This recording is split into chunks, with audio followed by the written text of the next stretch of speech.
नसीब में जिसके जो लिखा था।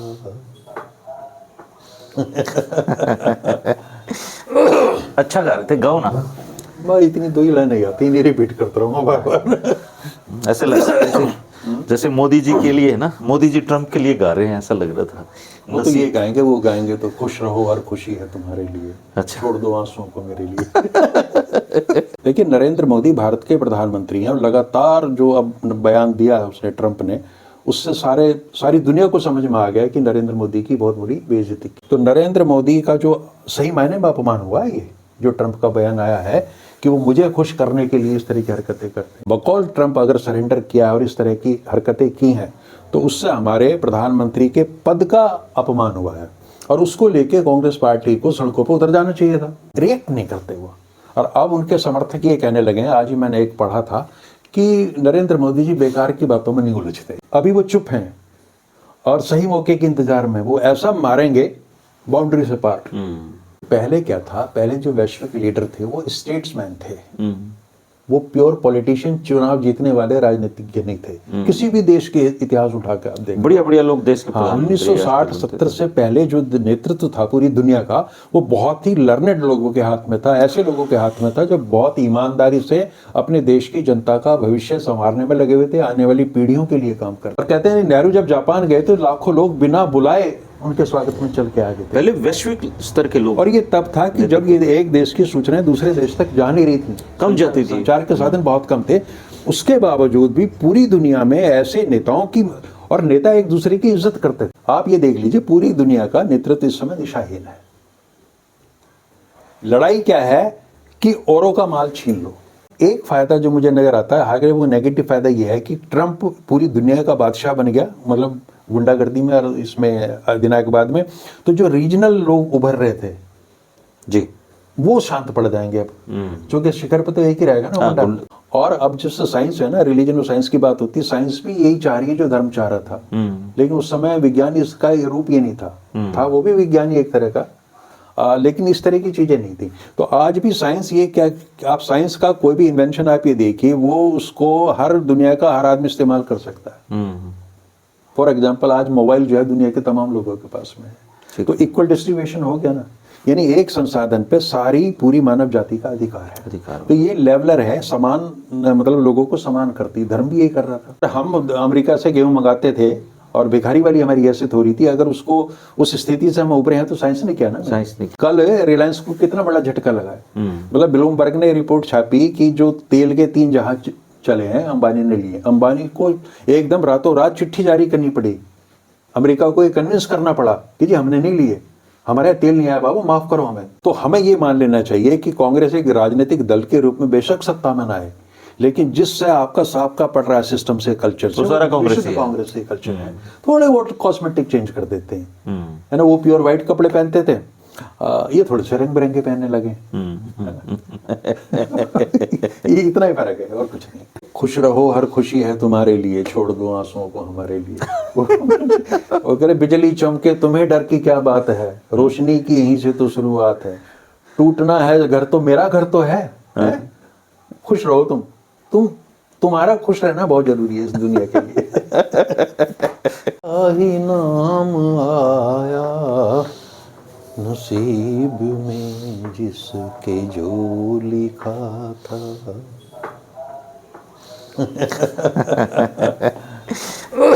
अच्छा गा रहे थे, गाओ ना। भाई इतनी दो ही लाइन नहीं आती, नहीं रिपीट करता रहूँगा बार बार। ऐसे लग रहा है जैसे मोदी जी के लिए है ना, मोदी जी ट्रम्प के लिए गा रहे हैं, ऐसा लग रहा था। वो तो ये गाएंगे, वो गाएंगे तो खुश रहो हर खुशी है तुम्हारे लिए, अच्छा, छोड़ दो आंसुओं को मेरे लिए।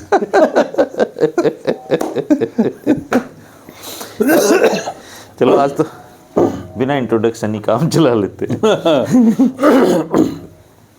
आज के अखबार में खबर छपी है जी कि भारत को युद्ध रोकने से के लिए जो पाकिस्तान है उसने 90 बार अमेरिका से रिक्वेस्ट की, 90 टाइम्स। ये आज की खबर है और ट्रंप ना मान नहीं रहा जी। लेकिन एक चीज़ की मैं दाद दूंगा कि प्रधानमंत्री ने आज तक रिएक्ट नहीं किया है, किसी बात का भी ऊपर उनको जवाब नहीं दिया है। तो इसके पीछे क्या रणनीति लॉजिक है जी? और कांग्रेसी सोए हुए हैं, उनको लगता है कि भारत के प्रधानमंत्री तो बीजेपी के प्रधानमंत्री हैं, उनको तो उल्टा इस पर आंदोलन करना चाहिए कि भारत के प्रधानमंत्री का बार बार क्यों अपमान हो रहा है। देखिए, कांग्रेस अपने अतीत में इतना आंदोलन कर चुकी है आज़ादी से पहले कि अब वो आंदोलन करना उसके लिए बड़ा मुश्किल हो जाता भूल गई वो। है। हाँ, और आंदोलनकार कांग्रेस से कोई लिंक रहा नहीं। तो जिस पार्टी ने 50 या 60 साल देश की सत्ता संभाली हो, तो वो संघर्ष करना भूल ही जाती है, क्योंकि वो डिलीवर करते हैं, काम करते हैं और उनके ऊपर जिम्मेवारी होती है। तो कांग्रेस को संघर्ष का अनुभव ही नहीं है। एक संघर्ष था जब राष्ट्रीय आंदोलन में चल रही थी, कर रही थी, उसके बाद वो सत्ता में आ गए, तो सत्ता में उनको फिर उसके बाद अवसर नहीं मिला। और भारतीय जनता पार्टी के पास में लंबा संघर्ष का इतिहास है। देश की आज़ादी से पहले भी वो किसी मिशन पर लगे हुए थे, देश की आज़ादी नहीं लड़ रहे थे, किसी और लड़ाई में संलिप्त थे, और उसके बाद से लगातार वो सड़कों पे ही हैं और निरंतर विपक्ष में रहे, विरोध में रहे, तो उनके पास वो तेवर हैं, वो रणनीति है विरोध करने की। कांग्रेस के पास नहीं है। कांग्रेस तो ये मान के चलती कि ये जनता की समस्या है, जनता ही कर ले आंदोलन वगैरह जो कुछ करने हैं, वो नहीं करेंगे। हाँ, एक नेता वहाँ शिखर पे बैठा हुआ आज की तारीख में ऐसा है जिसके दिमाग में आंदोलन है और वो निकल पड़ता कभी नहीं। वो इतना बाहर आ चुका कि बाहर आने से डरने लगा शायद। मतलब हजारों किलोमीटर की यात्राएं कर ली इस देश में, कौन कर रहा है? यात्रा करना तो आजकल कोई बहुत समझदारी का काम तो माना नहीं जाता, ठीक बात। लेकिन उन्होंने पूरा हिंदुस्तान नाप दिया, एक नहीं 2 बार नाप दिया।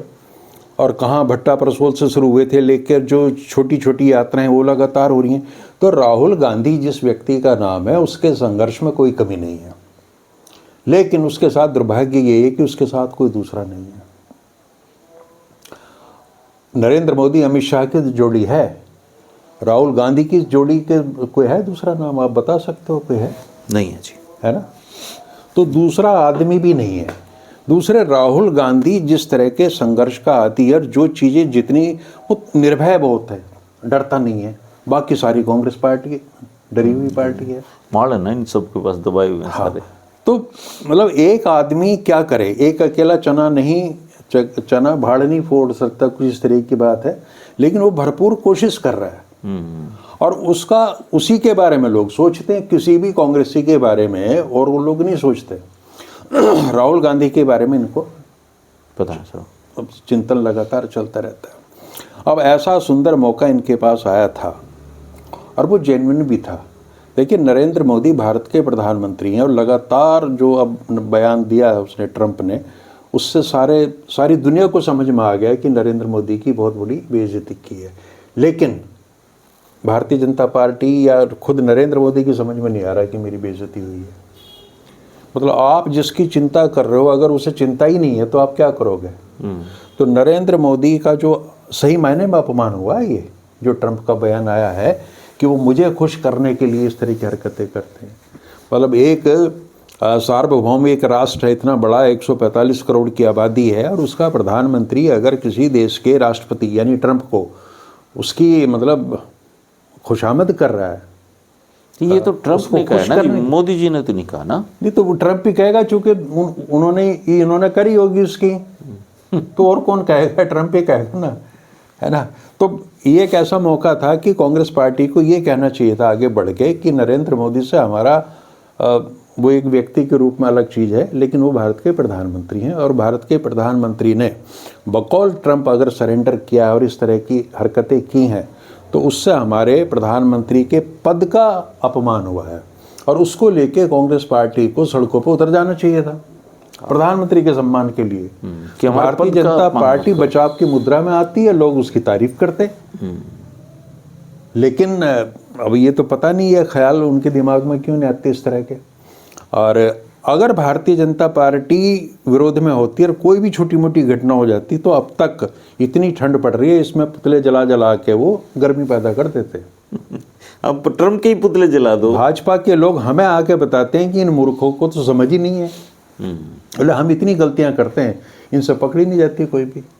ये तो इनका रोल जो है सोशल मीडिया पे बैठे हुए लोग थोड़ा बहुत कर देते हैं, है ना। अब जैसे रेखा गुप्ता जो इनकी चीफ मिनिस्टर हैं, उसी इतना भयंकर उसने बयान दिया है कि कांग्रेस का विरोध कर रहे थे भगत सिंह और अनपढ़ सी राम प्रसाद महिला बिस्मिल लगी वगैरह, जी मुझे, है ना। मतलब पढ़ाकू अगर महिला नहीं कांग्रेस का मुख्यमंत्री कोई ऐसी बात करता तो भाजपा सड़कों पर आ जाती। लगी। आ जाते जी।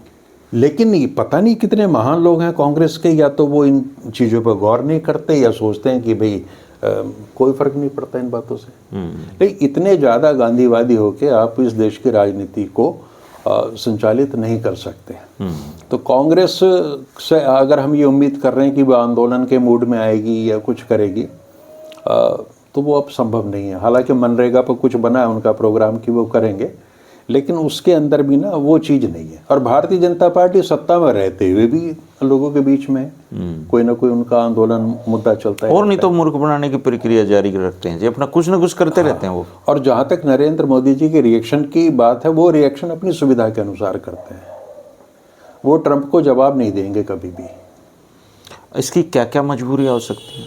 मजबूरियाँ बहुत हो सकती हैं। जैसे सीज फायर वाली तो बात है ही कि उन्होंने 60-70 बार ये कह दिया कि मैंने रुकवाया, और हालत ये होगी कि जब इन्होंने जवाब नहीं दिया तो चीन वालों ने कह दिया कि हमने रुकवाया। तो वहाँ एक बहस शुरू हो गई कि चलो ऑस्ट्रेलिया कह दे, इंग्लैंड कह दे, पाकिस्तान कह दे हमने रुकवाया, शायद तब मोदी जी कह दें भाई रुको, किसी ने रुकवाया, हमने अपने आप रोका था। पर रिएक्ट नहीं किया जी, रिएक्ट नहीं करते वो। और अब उनके समर्थक ये कहने लगे हैं, आज ही मैंने एक पढ़ा था कि नरेंद्र मोदी जी बेकार की बातों में नहीं उलझते, वो अपनी ऊर्जा का ऐसे नष्ट नहीं करते। वो तो सिर्फ काम ही करते हैं जी, वो सिर्फ काम करते हैं और आप देखते जाओ। अभी वो चुप हैं और सही मौके के इंतजार में, वो ऐसा मारेंगे बाउंड्री से पार। ये उनके समर्थकों की सोच है। यानी इतनी ही बड़ी घटना होने के उनको बाद तो उनको ही समझाना जी, उनको जो मोदी जी के विरोधी हैं, हाँ। उनको तो ये बात समझानी नहीं है। उनको अपने ही जो आदमी है उनको तो बांध के रखना है, उन्हीं को समझाना है। वो तो एक तो समझे हुए लोग, दूसरे आप ही देखिए सोशल मीडिया पे आपको वो लोग जो जिन्हों हम भक्त कहते हैं वो अब कतई नजर नहीं आ रहे पिछले 4-5 दिन से, चूंकि वो दिशाहीन है, उनको कोई गाइडलाइन मिल नहीं रही कि करना क्या है। बचाव की मुद्रा में नहीं है वो, लेकिन कहीं से भी हमला नहीं हो रहा उस सोच पे। और नरेंद्र मोदी रिएक्शन नहीं देंगे, और वो केवल रिएक्शन देंगे राहुल गांधी पे अगर कोई ऐसी बात हो जाएगी तो। इस समय वो ये सोच रहे होंगे कोई ऐसी मूर्खतापूर्ण काम हो जाए इनका जिसको हम हाईलाइट कर सकें। तो नरेंद्र मोदी अपनी सुविधा के अनुसार जवाब देते हैं या नहीं देते। लेकिन अमेरिका के राष्ट्रपति बड़े समझदार से होते थे जी। ये पता नहीं कैसे दौर आ गया नेताओं का, जैसे वो जहाज में खड़े खड़े बात कर रहे हैं, कुछ भी कह देते हैं जी। देखिए पहले क्या था, पहले जो वैश्विक लीडर थे वो स्टेट्समैन थे, वो प्योर पॉलिटिशियन, चुनाव जीतने वाले राजनीतिज्ञ नहीं थे। किसी भी देश के इतिहास उठाकर आप देखो, बढ़िया बढ़िया लोग देश के प्रधानमंत्री 1960-70 से पहले जो नेतृत्व था पूरी दुनिया का, वो बहुत ही लर्नेड लोगों के हाथ में था, ऐसे लोगों के हाथ में था जो बहुत ईमानदारी से अपने देश की जनता का भविष्य संवारने में लगे हुए थे, आने वाली पीढ़ियों के लिए काम कर रहे थे। ठीक है, तो उस समय करने के लिए बहुत कुछ था। अब मैं आप ही का एक वीडियो देख रहा था डॉक्टर जगजीत सिंह राठी का, तो उसमें आपने बताया कि 1958 में नासा की स्थापना हुई। नासा की नहीं, हमारे न्यूक्लियर लैब की यहाँ पे। हमारी तो हुई है 1969 में, ठीक 11 साल बाद में। हाँ, 58 में नासा की स्थापना हुई। हाँ, अब ये देखिए कि कहाँ नासा जैसी संरचना अमेरिका में जो 200-250 साल पहले आज़ाद हो चुका था, वहाँ वो 58 में सोच रहे हैं स्पेस में जाने की बात। और हमारे यहाँ से एक आदमी जाके हमारे प्रधानमंत्री को यही बात 60-62 के दौर में कह रहे हैं कि साहब ये करो, तो उन्होंने असमर्थता जताई कि हमारी प्राथमिकताएं इस समय कुछ और हैं और हम इस तरह की लैब, आइडिया अच्छा है लेकिन अभी नहीं कर पाए। लेकिन 69 में इसरो की स्थापना हो गई।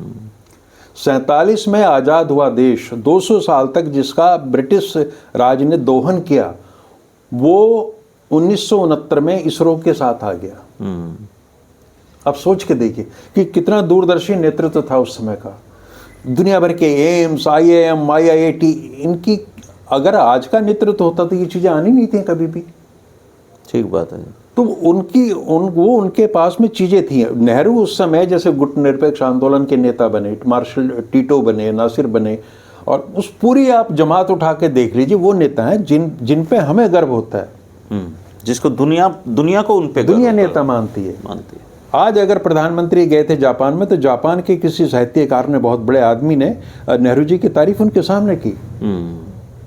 तो और कहते हैं नेहरू जब जापान गए तो लाखों लोग बिना बुलाए उनके स्वागत में चल के आ गए थे। पहले वैश्विक स्तर के लोग, और ये तब था कि जब ये एक देश की सूचनाएं दूसरे देश तक जा नहीं रही थी, कम जाती थी, संचार के साधन बहुत कम थे। उसके बावजूद भी पूरी दुनिया में ऐसे नेताओं की, और नेता एक दूसरे की इज्जत करते थे।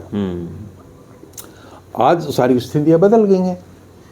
तो आज आप अगर उस तरह की लीडरशिप हम जब कल्पना करें कि नहीं होगी, फर्स्ट वर्ल्ड वॉर में कैसा नेतृत्व उभरा, सेकेंड वर्ल्ड वॉर में कैसे निकला, अगर हिटलर मुसोलिनी जैसे तानाशाह निकले तो बहुत बड़े लर्नेड लोग भी निकले, जो जिनके सामने विश्व को बचाने की समस्या वो था, चुनौती थी, जिनके सामने दुनिया को डीन्यूक्लियराइज करने की थी कि न्यूक्लियर हथियारों को हमने ख़त्म करना है ना। और तीसरी दुनिया के देश थे, जो विकासशील देश थे, विकसित देश थे, वो अपनी जिम्मेवारी मानते थे कि हमने इन लोगों को बाहर निकालना है। तो उनके पास में बड़े मुद्दे थे, बड़े लक्ष्य थे, और बड़े मुद्दे और बड़े लक्ष्य ही अगर ईमानदारी से कोई पूरा करना चाहे तो वो नेतृत्व पैदा करते हैं।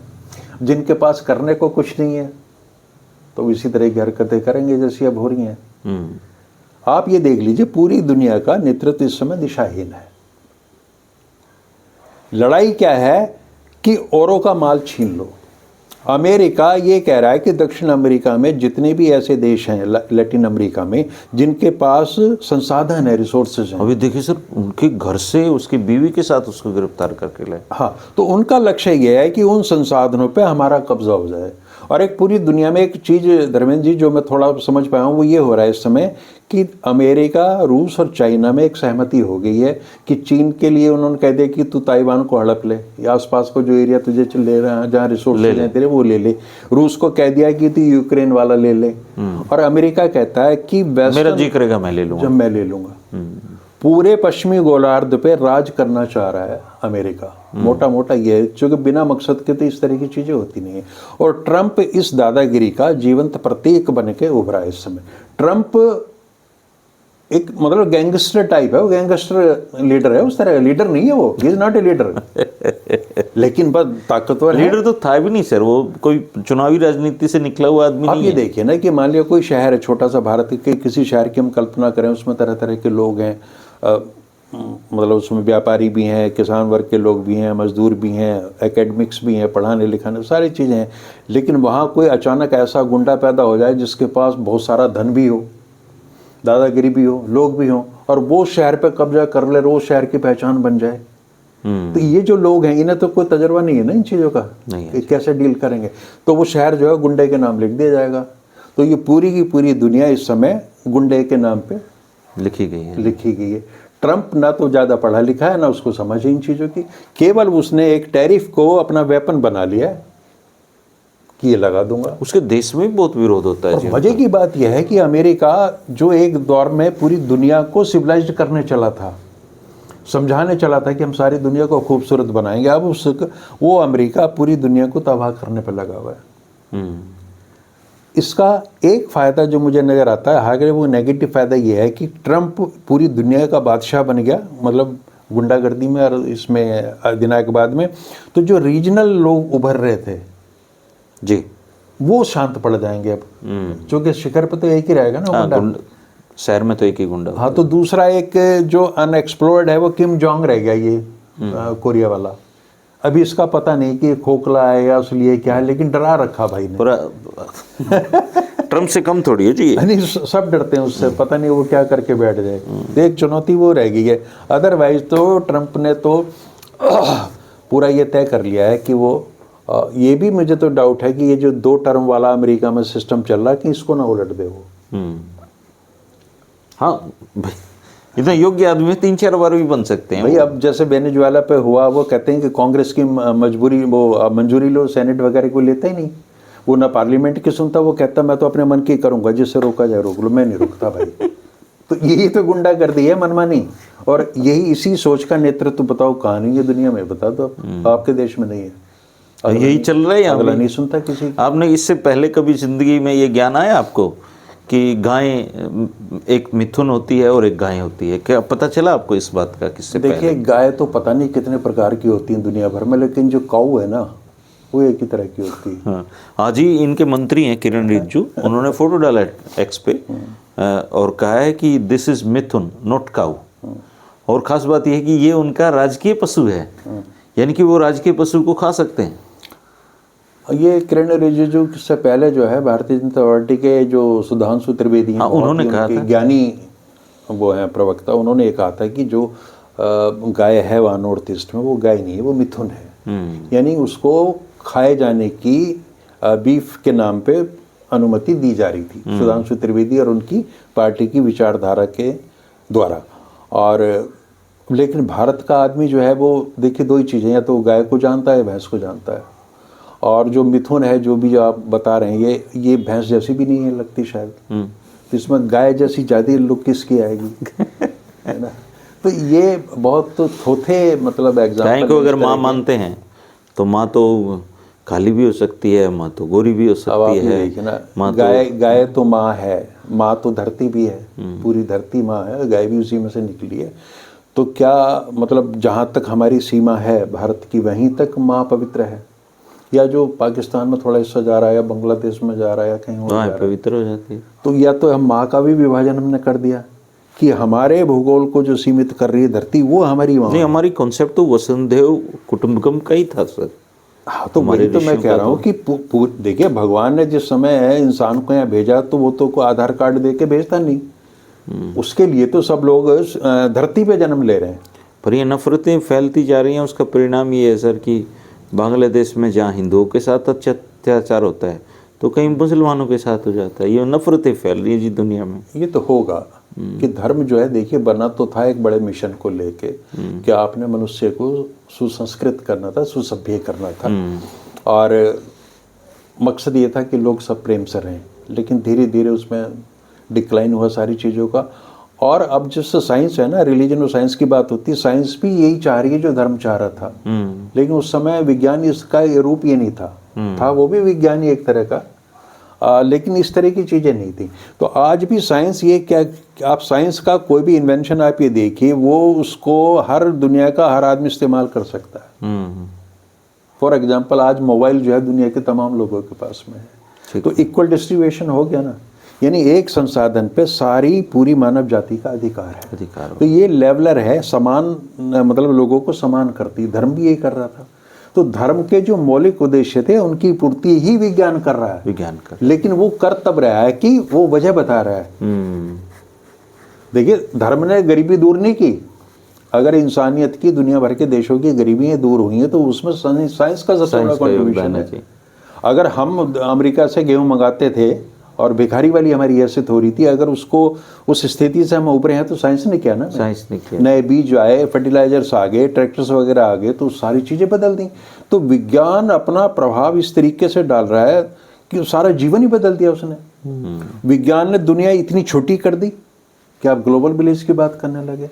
तो विज्ञान जो कर रहा है, धर्म अपने दौर में उसने करने की कोशिश की। आज विज्ञान ही धर्म है। और जब तक हम इन दो चीज़ों को, एंटिटी को अलग अलग देखते रहेंगे, हमारे संघर्ष चलते रहेंगे। विज्ञान का उद्देश्य यही है, ठीक, और कुछ नहीं है। तो हम जो लौट फिर के हम बार वही बात आते हैं कि मेरे ख्याल से विज्ञान भी बहुत अच्छी तरक्की कर रहा है, सारी चीज़ सही दिशा में जा रहे हैं, लेकिन जो नेतृत्व है दुनिया का, मानवीय वो डिक्लाइन हो रहा है। वो छोटे लोगों के हाथ में आ गया, जिनके पास में बड़ी अप्रोच ही नहीं है। वो एक बड़े कॉन्सेप्ट के साथ देख ही नहीं रहे दुनिया को ना। हाँ। वो बस वो इतना सही देख पा रहे हैं। तो सबके विकास का जो नारा था, सबको आगे बढ़ाने का जो नारा था, वो एक लोकल लूट में शामिल हो गया कि हर देश लूटने के मूड में है। अब बड़ा छोटे को छोटा क्या करेगा जी। फिर अब यही हो रहा है। वो ये चाह रहे हैं कि जैसे अपने अंबानी अडानी जैसी हमारी बड़ी कंपनी है, तो वो कहते हैं कि अमेरिकन कंपनी के अंडर काम करो आप। अच्छा, कल रिलायंस को कितना बड़ा झटका लगा है। मतलब ब्लूमबर्ग ने रिपोर्ट छापी कि जो तेल के 3 जहाज चले हैं अंबानी ने लिए, अंबानी को एकदम रातों रात चिट्ठी जारी करनी पड़ी, अमेरिका को ये कन्विंस करना पड़ा कि जी हमने नहीं लिए, हमारे यहाँ तेल नहीं आया बाबू, माफ करो हमें। तो प्रधानमंत्री, और शेयर गिर गए सर उसके, बहुत 5% गिराया परसों, 1 लाख करोड़ का नुकसान हुआ उस बंदे को। तो ये लड़ाई केवल राष्ट्राध्यक्षों तक नहीं है, जो आपके उद्योगपति हैं उन तक को प्रभावित कर रही है। अब मुकेश अंबानी को सफाई देनी पड़ी कि मिलॉर्ड हमने नहीं करा, हमारे पास नहीं आया तेल, और अभी पूरी जनवरी में आने तक की भी संभावना नहीं है, तो आप कहोगे तब आएगा महाराज। ये हमारे भारत का सबसे अमीर उद्योगपति की ये भाषा है, हालत है ना। और प्रधानमंत्री क्या कह रहे हैं ट्रंप को, वो सारी दुनिया ने देख लिया। तो हमारी जो सॉवरेनिटी थी वही पूरी तरह दांव पे लग गई है। भारत जैसा देश जो अपने बुरे से बुरे वक्त में, आज़ादी के एकदम बाद जो पूरा नेतृत्व कर रहा था पूरी दुनिया का, जहां गांधी थे, आज वो कोई पहचान ही नहीं रही उसकी।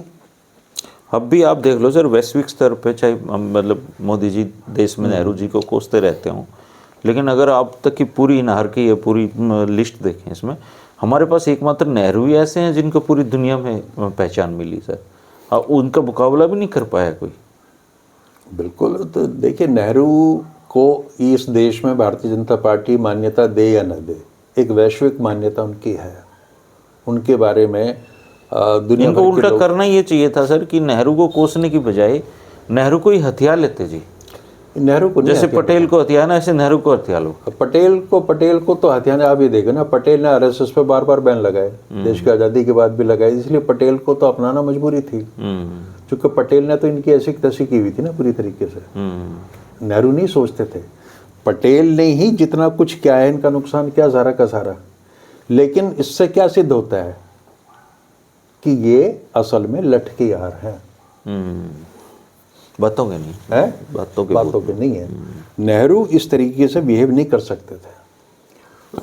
आपने बता, उनकी जो यूनिटी ऑफ क्या स्टैचू ऑफ यूनिटी लगाई है, और आप क्या क्रेडिट लें, क्या देश उससे पहले नहीं जानता था कि देश की जो रियासतें हैं 560 के करीब, उनका एकीकरण में सरदार पटेल की सबसे बड़ी भूमिका नहीं, वो एक्चुअली टूरिस्ट। और क्या वो प्रधानमंत्री नेहरू की सहमति के बिना सारी चीजें हो रही थी?